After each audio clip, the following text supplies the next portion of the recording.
ଆଜି ଥିଲା ତୁଣ୍ଡ୍ରା ମହୋତ୍ସବର ଶେଷ ଦିନ। ଆମେ ଚାଲିଲୁ ଦେଖିବା ପାଇଁ ଭୂତକୋଠି ଆଉ ପପୁ ପମ୍ପମ୍ ଭାଇଙ୍କୁ। ମେଳାରେ ପହଞ୍ଚି ପ୍ରଥମେ ନଜର ପଡ଼ିଲା ଭୂତକୋଠି ଉପରେ। ଆମେ ଚାଲିଲୁ ଭୂତକୋଠି ପାଖକୁ।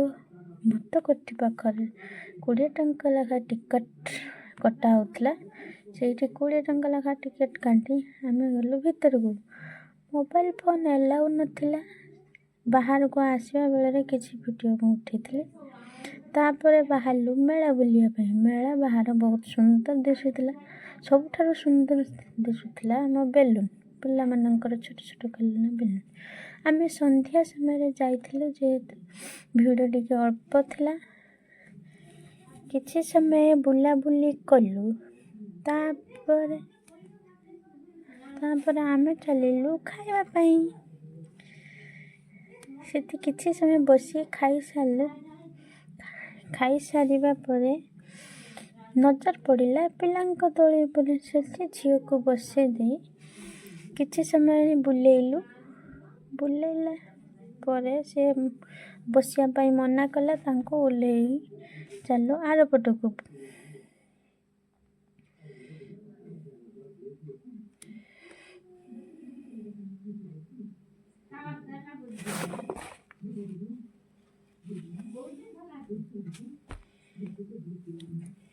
ସେପଟର ଗଳିରେ ଟିକେ ଭିଡ଼ ଥିଲା।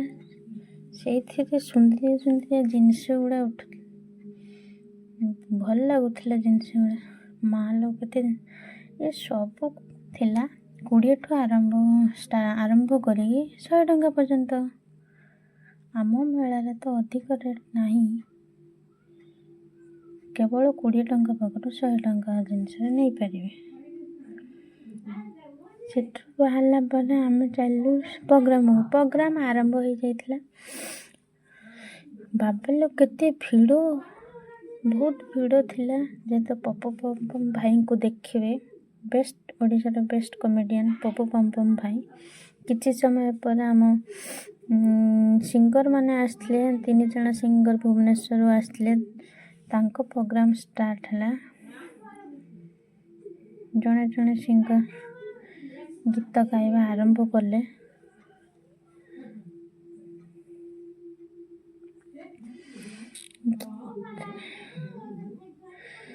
ଯେତେ ରାତି ହେଉଥିଲା ସେତେ ଭିଡ଼ ବି ପ୍ରବଳ ହେଉଥିଲା। ଯାତ୍ରାର ସବୁଠାରୁ ସୁନ୍ଦର ଜିନିଷ ଥିଲା ବେଲୁନ୍।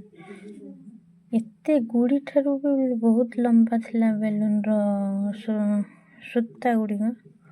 ବହୁତ ସୁନ୍ଦର ଲାଗୁଥିଲା। ତାପରେ ଆମର ଜଣେ ଜଣେ ସିଙ୍ଗର ଗୀତ ଗାଇବା ଆରମ୍ଭ କଲେ।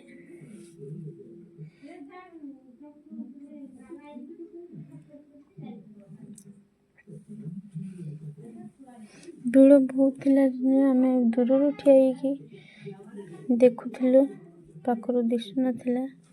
ସମସ୍ତେ ଛିଡ଼ା ହେଇକି ଦେଖୁଥିଲେ। କିଛି ଲୋକ ବସିଥିଲେ ମଧ୍ୟ, ଚେୟାର ପଡ଼ିଥିଲା ବସିଥିଲେ ମଧ୍ୟ। ଆମେ ତ ଠିଆ ହେଇକି ଦେଖିଲୁ।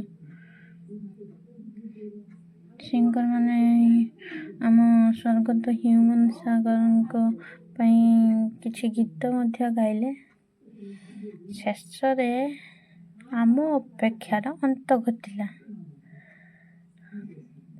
ଫାଇନାଲି ଆସିବାକୁ ଯାଉଛି ଆମ ପପୁ ପମ୍ପମ୍ ଭାଇ।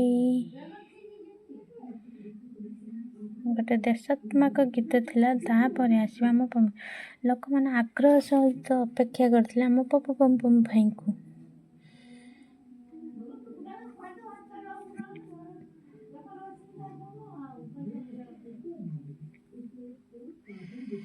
ଶେଷରେ ଆସିଗଲେ ଆମ ପପୁ ପମ୍ପମ୍ ଭାଇ। ତାଙ୍କୁ କିଛି ସମୟ ଦେଖି ଆମେ, ଯେହେତୁ ରାତି ହେଉଥିଲା, ଆମେ ଯିବା ଏଥର ଘରକୁ। ଆପଣଙ୍କ ଅଞ୍ଚଳରେ ଯଦି ଭୂତକୋଠି କି ପପୁ ପମ୍ପମ୍ ଭାଇ ଆସିଛନ୍ତି, କମେଣ୍ଟ କରି ନିଶ୍ଚୟ କହିବେ ପ୍ଲିଜ୍। ରହୁଛି। ଜୟ ଜଗନ୍ନାଥ।